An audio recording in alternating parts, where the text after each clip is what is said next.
Excellencies, distinguished delegates to the Inter-Parliamentary Union Assembly, it's an honour to address the general debate of your 148th Assembly.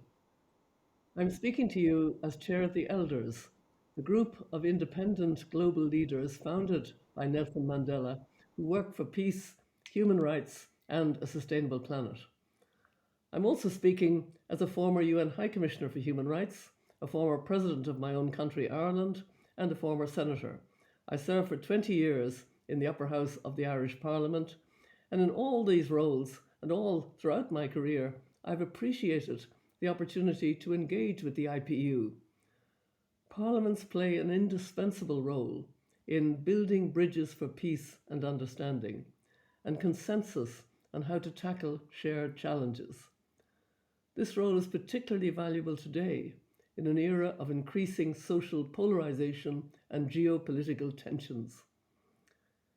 The IPU plays a critical role as a forum where parliamentarians can come together, exchange experiences, and discuss the challenges of the hour, something I learned from attending IPU events during my time in the Irish Senate in the 1970s and 80s. And it has been a privilege to be invited to address the Assembly on a number of occasions since. Today, I am happy to hear that the Assembly will also focus on multilateralism.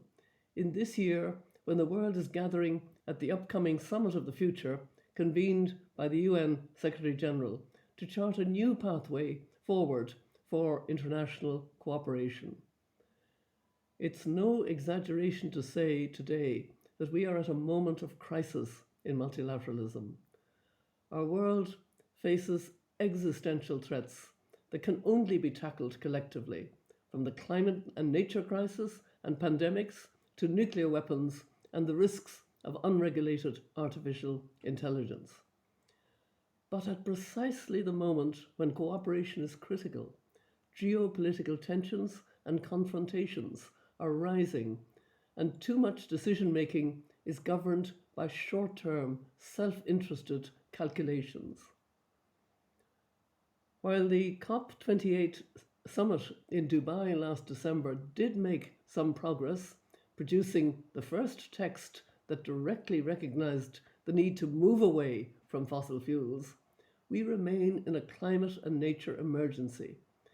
Each month since June last year, has seen a new temperature high, and the pathway we are on is unsustainable. Yet, leaders are still not acting at the pace and scale required.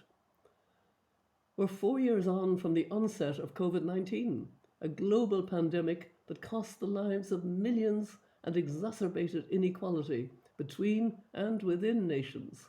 But we are struggling to form consensus on a pandemic accord that would help prevent and better prepare the world for future pandemics. 55 years after the Treaty on the Non-Proliferation of Nuclear Weapons, nuclear powers have not met their commitment to reduce their arsenals. Instead, the few remaining nuclear agreements mitigating catastrophic risk are expiring, and we face a renewed nuclear arms race, with some leaders openly threatening to use nuclear weapons in current conflicts. We see a proliferation of conflicts, including Russia's war of aggression on Ukraine and Israel's disproportionate response to the horrific October attacks by Hamas.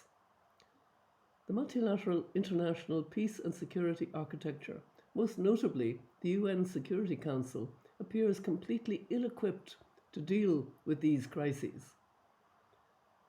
While conflicts elsewhere, from Myanmar to Sudan, are not getting the attention that they need. It's against this backdrop that the elders are calling for long-view leadership to tackle existential threats and to build a more resilient and equal society. Long-view leadership means showing the determination to resolve intractable problems, not just manage them, the wisdom to make decisions based on scientific evidence and reason, and the humility to listen to all of those affected. I'm convinced that with sufficient pressure from civil society and civic institutions, including parliaments, this model of long view leadership can flourish, as can our hopes for a better future. To those who dismiss such concepts as idealistic or naive rhetoric, I offer the abiding example of perhaps the greatest leader of my lifetime, Nelson Mandela. This year marks the 30th anniversary of the first free elections in South Africa, which swept away the apartheid regime and afforded every South African their democratic rights. I had the honour to attend Mandela's inauguration as president in May 1994. The words he spoke that day have a renewed resonance this year, when 40% of the world's population will have the chance to vote in hugely consequential elections. We have triumphed in the effort to implant hope in the breasts of the millions of our people. We enter into a covenant that we shall build a society in which all will be able to walk tall without any fear in their hearts, assured of their inalienable right to human dignity. Mandela's words are a reminder of and a rallying cry for the crucial leadership role that parliamentarians like you can play in realizing the hopes and aspirations of citizens everywhere. So I wish you well with your conference, and thank you.